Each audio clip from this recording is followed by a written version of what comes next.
ಈಗ ಇಷ್ಟೆಲ್ಲ ಬರ್ದಿದ್ದೀರಲ್ಲ, ಈ ಹಾಡಲ್ಲಿ ತುಂಬಾ ಕೆಟ್ಟದಾಗಿ ಬರ್ದಿರೋ ಹಾಡು ಯಾವುದು? ನಾನು ಕೆಟ್ಟದಾಗಿ ಬರ್ದಿದ್ದೀನಿ ಅನ್ನೋದು ಕ್ಲಿಕ್ ಆಗಿರುತ್ತೆ, ತುಂಬಾ ಚೆನ್ನಾಗಿ ಬರ್ದಿನಿ ಅನ್ನೋದು ಫ್ಲಾಪ್ ಆಗಿರುತ್ತೆ. ಬಟ್ ಯಾವುದೋ ಒಂದು ಮೂಡ್ ಇಲ್ಲದೆ ಬರ್ದು ಅದು ಆ ಥರದ್ದು ಕರಾಬು ಕರಾಬು ಸಾಂಗು. ಆ್ಯಕ್ಚುಲಿ ಅದನ್ನ ಸಿಂಪಲ್ ಆಗಿ ಒಂದು 30 ಮಿನಿಟ್ಸಲ್ಲಿ ಬರೆದ್ಬಿಟ್ಟೆ. ಧ್ರುವ ಆ್ಯಂಡ್ ನಂದಕಿಶೋರ್ ಸರ್ ಬಂದರು, ಸಾಂಗ್ ಕೇಳಿದ್ರು. ನಾನೇ ಬಿಡಪ್ಪ ಇದು ಇನ್ನೊಂದು ಮಾಡಲೇಬೇಕು ಬಿಡು, ಇವಾಗ ರಿಜೆಕ್ಟ್ ಮಾಡ್ಬಿಟ್ಟು ಹೋಗ್ತಾರೆ, ನೆಕ್ಸ್ಟ್ ಸಾಂಗ್ ಏನು ಮಾಡೋಣ ಅಂತ ಯೋಚನೆ ಮಾಡ್ತಾ ಇದ್ದೆ. ನೋಡ್ರಿ ಸಾಂಗ್ ಓಕೆ ಮಾಡ್ಬಿಟ್ಟು ಹೋಗ್ಬಿಟ್ರು. So that is the top viewed song in Kannada today. ಹೌದು, ಇವತ್ತಿಗೂ ಜನ ಎಂಜಾಯ್ ಮಾಡ್ತಾರೆ. 317 ಮಿಲಿಯನ್, 31 ಕೋಟಿ ಜನ ನೋಡಿದ್ರು ಹಾಡನ್ನ. ನೀವು ಬೇಡ ತುಂಬಾ ಕೆಟ್ಟ ಆಗಿರುತ್ತೆ ಅಂತ ಅನ್ಕೊಂಡಿರೋದು ಇವತ್ತು ಸಕ್ಸಸ್ ಆಗಿದೆ. ಅದೇ ಸಕ್ಸಸ್ ಆಗಿರೋದು.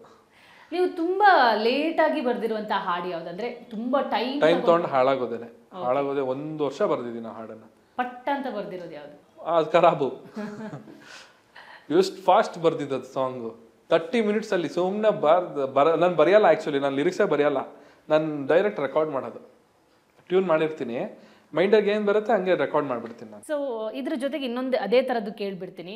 ಹೆಚ್ಚು ದುಡ್ಡು ತಗೊಂಡು ಬರ್ದಿರುವಂತಹ ಹಾಡು, ಕಡಿಮೆ ದುಡ್ಡಲ್ಲಿ ನಾನೊಂದು ಹಾಡು ಬರ್ದಿದ್ದೀನಿ ಅಂದರೆ ಯಾವುದು? ಅಂದರೆ ಜಾಸ್ತಿ ನಾನು ಖರ್ಚು ಮಾಡಿರೋದು ಅಣ್ಣನಿಗೆ ಪೊಗರು ಅಂತ ಒಂದು ಸಾಂಗ್. ಪೊಗರು ಸಿನಿಮಾದನೇ ಅಣ್ಣನಿಗೆ ಪೊಗರು ಅಂತ ಧ್ರುವದ ಇಂಟ್ರೊಡಕ್ಷನ್ ಸಾಂಗ್ ಇದೆ ಅದರಲ್ಲಿ. ಅದಕ್ಕೆ ತುಂಬ ಖರ್ಚು ಮಾಡಿದ್ವಿ ಸಾಂಗು. ಆಲ್ಮೋಸ್ಟ್ ಒಂದು 5 ಲಕ್ಷವರೆಗೂ ಖರ್ಚು ಮಾಡಿದ್ವಿ ಆ ಹಾಡಿಗೆ. ಕಮ್ಮಿ ಇದ್ರಲ್ಲಿ ಬರ್ದಿರೋದಂದ್ರೆ ಕಮ್ಮಿ ದುಡ್ಡೇ ಖರ್ಚು ಮಾಡ್ದಲ್ಲೇ ಬರ್ದಿದ್ದು ಅಂತ ಹೇಳಿದ್ರೆ ಅದು ಗಾಂಜಾ ಸಾಂಗ್ ಅಂತ. ಅದು ಬ್ಯಾನ್ ಮಾಡ್ಬಿಟ್ರೆ ಹಾಡನ್ನು. ಸಾಂಗ್ ಆ್ಯಕ್ಚುಲಿ ಲಿಟ್ರಲ್ ಬ್ಯಾನ್ ಅದು ಡಿಲೀಟ್ ಮಾಡಿಸ್ಬಿಟ್ರೆ ಅದನ್ನು. ಅದು ಕಮ್ಮಿ ಏನಂದರೆ 1 ರೂಪಾಯಿನೂ ಅದು ಖರ್ಚೆ ಮಾಡಿಲ್ಲ ನಾನು ಸಾಂಗಿಗೆ. ಸೊ ಅದೇ ಒಂದು ಪೊಗರು, ಇನ್ನೊಂದು ಗಾಂಜಾ ಸಾಂಗ್. ಸರ್, ಇದೆಲ್ಲವನ್ನ ಹೊರತುಪಡಿಸಿ ಇವತ್ತು ಪ್ರತಿಯೊಬ್ಬರು ಕೇಳ್ತಾರೆ, ನಾನು ಕೇಳ್ತಿದ್ದೀನಿ. ನಿಮ್ಮ ವೈಯಕ್ತಿಕ ವಿಚಾರಕ್ಕೆ ಬಂದರೆ ಎಗೈನ್ ಡಿವೋರ್ಸ್ ಎಷ್ಟು ಮಾನಸಿಕವಾಗಿ ನೀವು ಕುಗ್ಗಿ ಹೋಗಿದ್ದೀರಾ ಈ ಒಂದು ಮಾತನ್ನ ಕೇಳಿದಾಗ ಅಂತ? ಇಲ್ಲಪ್ಪ, ಈಗ ಅದು ಆ ಝೋನಿಂದ ಹೊರಗಡೆ ಬಂದ್ಬಿಟ್ಟಿದ್ದೀನಿ. ನಮ್ಗೆ ಬಿಕಮ್ ವೆರಿ ಸ್ಟ್ರಾಂಗ್. ಕಷ್ಟನೇ ಅಂದರೆ ಇಟ್ಸ್ ನಾಟ್ ಈಸಿ.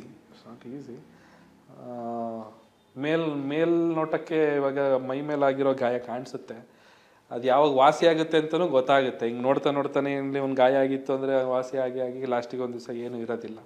ಬಟ್ ಮನಸ್ಸೊಳಗಡೆ ಆಗಿರೋ ಗಾಯ ಅದು ಯಾವಾಗ ವಾಸಿ ಆಗುತ್ತೆ ಅಂತಲೂ ಗೊತ್ತಾಗಲ್ಲ. ಅದು ಪದೇ ಮತ್ತೆ ಕಾಡ್ತಾ ಇರುತ್ತೆ, ಇಲ್ಲ ಅಂತಲ್ಲ. So it's okay, no problem. ಇನ್ನು ನಾನಿವಾಗ ನನಗೆ ಒಂದು ಸಕ್ಸಸ್ ಬೇಕು, ಅದಕ್ಕೋಸ್ಕರ ಕೆಲಸ ಮಾಡ್ತಾ ಇದ್ದೀನಿ. ಸೊ ಮೇ ಬಿ ಆ ಸಕ್ಸಸ್ ಆದಷ್ಟು ಬೇಗ ಸಿಕ್ಕಲಿ ಅಂತ ಪ್ರಾರ್ಥನೆ. ಈ ಒಂದು ಡಿವೋರ್ಸ್ ಆದಮೇಲೆ ನಿಮ್ಮ ಜೀವನದಲ್ಲಿ ಏನೆಲ್ಲ ಬದಲಾಗಿದೆ? ಮಾನಸಿಕ ನೆಮ್ಮದಿ ಆಗಿರ್ಬೋದು ಅಥವಾ ಒತ್ತಡಗಳೇನಾದ್ರೂ ಇದೆಯಾ ಅಂತ? ಇಲ್ಲ, ಇವಾಗ ಒತ್ತಡದಿಂದ ಹೊರಗಡೆ ಬರಲಿಕ್ಕೆ ಡಿವೋರ್ಸ್ ಆಗಿರೋದು. ಸೊ ಈಗ ಒತ್ತಡ ಇಲ್ಲ, ಇವಾಗ ಆರಾಮಾಗಿದ್ದೀನಿ. ತುಂಬಾ ಜನಕ್ಕೆ ತುಂಬಾ ತರದ ಕನ್ಫ್ಯೂಷನ್ಸ್ ಇದೆ ಚಂದನ್ ಶೆಟ್ಟಿ ಅವರು ಇವತ್ತಿಗೂ. ಯಾಕೆ ಅವ್ರು ಡಿವೋರ್ಸ್ ಆದ್ರು? ನೀವು ಪ್ರೆಸ್ ಮೀಟ್ ಕರೆದ್ರಿ, ಪ್ರೆಸ್ ಕಾನ್ಫರೆನ್ಸ್ ಅಲ್ಲಿ ನಿಮ್ಮ ಒಪಿನಿಯನ್ನ ಹೇಳಿದ್ರಿ, ಆದ್ರೆ ನಿಖರವಾಗಿರುವಂತ ಒಂದು ಕಾರಣನೂ ಇವತ್ತು ಗೊತ್ತಿಲ್ಲ. ಒಂದಿಷ್ಟು ಜನ ಇವತ್ತು ಚಂದನ್ ಶೆಟ್ಟಿ ಅವರ ಇಂಟರ್ವ್ಯೂ ಮಾಡಕ್ ಹೋಗ್ತಿದ್ದೀನಿ ಅಂದಾಗ ನಿಜವಾದ ರೀಸನ್ ಏನು ಅಂತ ಕೇಳು ಅಂತ ಹೇಳಿದ್ರು. ನಿಜವಾದ ರೀಸನ್ನೇ ನಾನು ಹೇಳಿದ್ದು. ಅದನ್ನ ಅದ್ರಲ್ಲಿ ಇನ್ನೇನು ಮತ್ತೆ ನಿಜವಾದ ರೀಸನ್ ಏನಿಲ್ಲ. ಇನ್ಕಂಪ್ಯಾಟಬಿಲಿಟಿ ಅಷ್ಟೇ, ಹೊಂದಾಣಿಕೆ ಆಗಲಿಲ್ಲ. ಆಗುತ್ತೆ ಅಂತ ತುಂಬ ಪ್ರಯತ್ನ ಪಟ್ಟೆ, ಅವ್ರ ಕಡೆಯಿಂದನೂ ಪ್ರಯತ್ನ ಪಟ್ಟರು. ಸೊ ಎಲ್ಲೋ ಒಂದು ಕಡೆ ಆಗಿಲ್ಲ. ಮನಸ್ಸಿಗೆ ಖುಷಿ ಇಲ್ದಲೇ ಒಟ್ಟಿಗೆ ಇರೋದು ಏಕೆ ಅಂತ ಹೇಳಿ ದೂರ ಆಗಿರೋದು ಅಷ್ಟೇ.